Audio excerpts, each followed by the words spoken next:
Jai Gurudev, welcome back to Bhagavad Gita chanting. Yes, in previous class we practiced shloka number 5, 6, 7, 8. Yes. Shall we continue today? Yes, our class begins with Omkara. Join your hand, chant with me.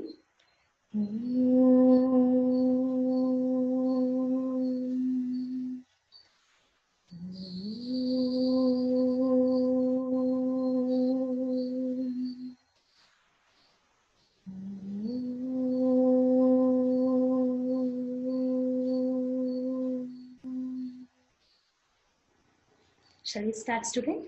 Sit comfortably.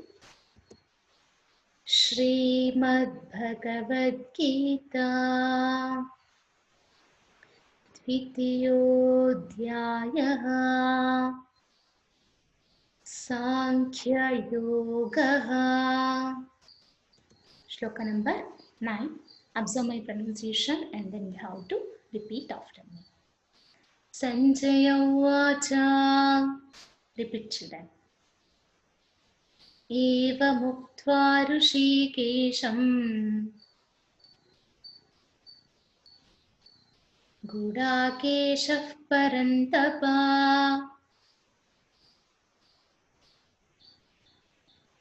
Eva Muktva Rishikesham Gudakeshah Parantapa Na Yotsya iti Govindam Uktva Tushnim Bhabuvaha Na Yotsya iti Govindam Uktva Tushnim Bhabuvaha. Yes, same shloka, shloka number 9. Sanjaya Uvacha Eva Muktva Rishikesham Gudakeshah Parantapa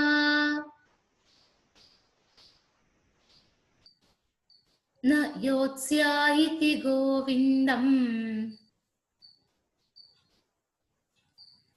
Uktva Tushnim Bhabuvaha.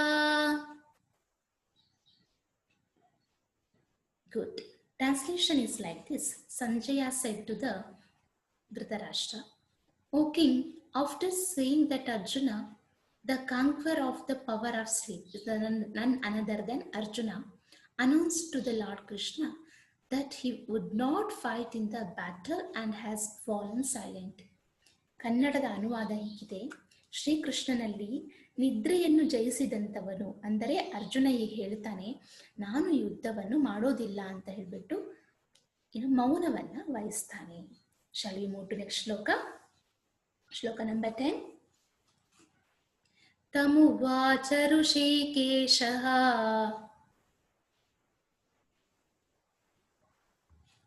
ಪ್ರಹಸನ್ನಿವ ಭಾರತ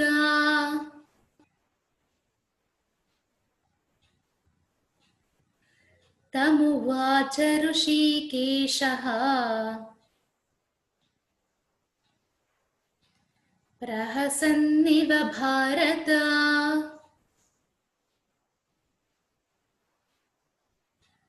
ಸೇನಯೋರುಭಯೋರ್ಮಧ್ಯೆ ವಿಷೀದಂತಮಿದಂ ವಚಃ ಸೇನಯೋರುಭಯೋರ್ಮಧ್ಯೆ ವಿಷೀದಂತಮಿದಂ ವಚಃ. Same ಶ್ಲೋಕ. ಶ್ಲೋಕ number 10. ತಮುವಾಚ ಋಷಿಕೇಶಃ ಪ್ರಹಸನ್ನಿವ ಭಾರತ ಸೇನಯೋರುಭಯೋರ್ಮಧ್ಯೆ ವಿಷೀದಂತಂ ಇದಂ ವಚಃ. Good. Translation is like this. Krishna is smiling and he spoke to the words to Arjuna. What is that? Is grief between the two armies. ಏನಾಗಿದೆ, ಈ ವಿಷಾದವನ್ನು ವ್ಯಕ್ತಪಡಿಸಿರುವಂತಹ ಅರ್ಜುನನಲ್ಲಿ ಈ ಮುಂದಿನ ಮಾತನ್ನ ಹೇಳ್ತಾನೆ. ಯಾವುದು ಮುಂದಿನ ಮಾತು? ಅದು ನೆಕ್ಸ್ಟ್ ಶ್ಲೋಕ ನಂಬರ್ 11ನಲ್ಲಿದೆ. ಆ ಕೃಷ್ಣ ಪರಮಾತ್ಮನಿಗೆ ಒಂದು ತರ ನಗು ಬರ್ತಾ ಇದೆ. ಯಾಕೆ ಅನ್ನೋದು ಶ್ಲೋಕ ನಂಬರ್ 11ನಲ್ಲಿ ಎಕ್ಸ್ಪ್ಲೈನ್ ಮಾಡ್ತಾರೆ. ಶ್ಲೋಕ ನಂಬರ್ 11. ಶ್ರೀ ಭಗವಾನುವಾಚ ಅಶೋಚ್ಯಾನನ್ವಶೋಚಸ್ತ್ವಂ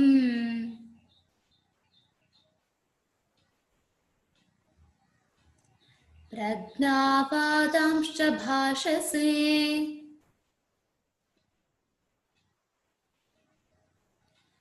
ಅಶೋಚ್ಯಾನನ್ವಶೋಚಸ್ತ್ವಂ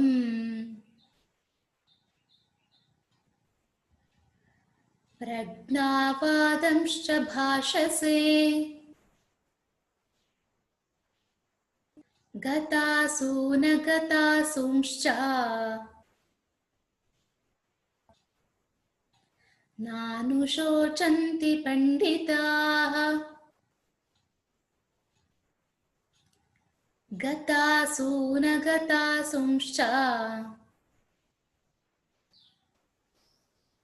ನಾನುಶೋಚಂತಿ ಪಂಡಿತಾಃ. ಎಸ್, ಸೇಮ್ ಶ್ಲೋಕ. ಶ್ಲೋಕ ನಂಬರ್ 11. ಶ್ರೀ ಭಗವಾನುವಾಚ ಅಶೋಚ್ಯಾನನ್ವಶೋಚಸ್ತ್ವಂ ಪ್ರಜ್ಞಾವಾದಂಶ್ಚ ಭಾಷಸೆ ಗತಾಸು ನ ಗತಾಂಸೂಂಶ್ಚ ನಾನುಶೋಚಂತಿ ಪಂಡಿತಾಃ. Yes, good. Translation is like this. You are sorry for those with whom sorrow is unreasonable. Krishna has said this sentence. You speak in terms of reason too. Pandits are not affected in regard to those whose breath has gone and those whose breath has not gone. ಕನ್ನಡದ ಅನುವಾದ ಹೀಗಿದೆ. ನೀನು ಶೋಕಿಸಲು ಯೋಗ್ಯವಾಗಿಲ್ಲ, ಏಕೆಂದರೆ ಪಂಡಿತರು ಸಹ ಯಾರ ಪ್ರಾಣಗಳು ಹೋಗಿರುವೆಯೋ ಅವರಿಗಾಗಿ ಮತ್ತು ಯಾರ ಪ್ರಾಣವು ಹೋಗಿಲ್ಲವೋ ಅವರಿಗಾಗಿಯೂ ಸಹ ಜ್ಞಾನಿಗಳು ಶೋಕಿಸುವುದಿಲ್ಲ. ನೀನು ಪಂಡಿತರಂತೆ ಮಾತಾಡ್ತಾ ಇದ್ದೀಯಾ, ಆದರೆ ಜ್ಞಾನಿಯಂತೆ ಮಾತಾಡ್ತಾ ಇಲ್ಲ. ಜ್ಞಾನಿಗಳು ಸಹ ಯಾವುದಕ್ಕೂ ಸಹ ಯಾರ ಪ್ರಾಣ ಹೋಗಿದೆ ಅಂತಲೂ ಯೋಚನೆ ಮಾಡಲ್ಲ, ಹೋಗುತ್ತೆ ಹೋಗಿಲ್ಲವೋ ಅನ್ನೋದರ ವಿಷಯವಾಗಿಯೂ ಸಹ ಶೋಕ ಪಡೋದಿಲ್ಲ ಅಂತ ಹೇಳಿ ಶ್ರೀಕೃಷ್ಣನು ಅರ್ಜುನನಿಗೆ ಹೇಳ್ತಾನೆ. ನೆಕ್ಸ್ಟ್ ಶ್ಲೋಕ ನಂಬರ್ 12. ನ ತ್ವೇವಾಹಂ ಜಾತುಂ ನಾಸಂ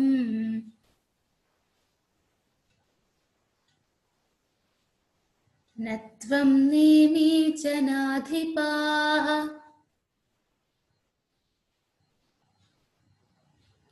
ನ ತ್ವೇವಾಹಂ ಜಾತು ನಾಸಂ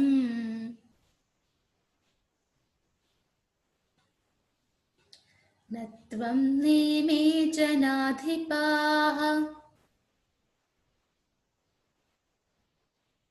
ನ ಚೈವ ನ ಭವಿಷ್ಯಾಮಃ ಸರ್ವೇ ವಯಮತಃ ಪರಂ.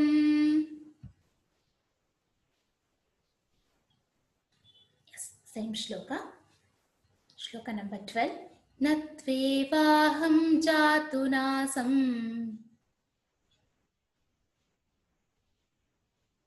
ನ ತ್ವಂ ನೇಮಿ ಜನಾಧಿಪಾಃ.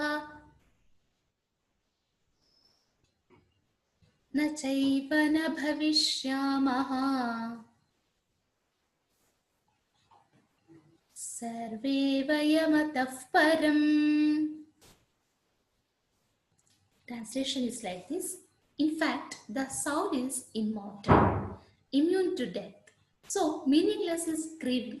It is not that at creation point of time I was not there, you were not, or all these kings were non-existent.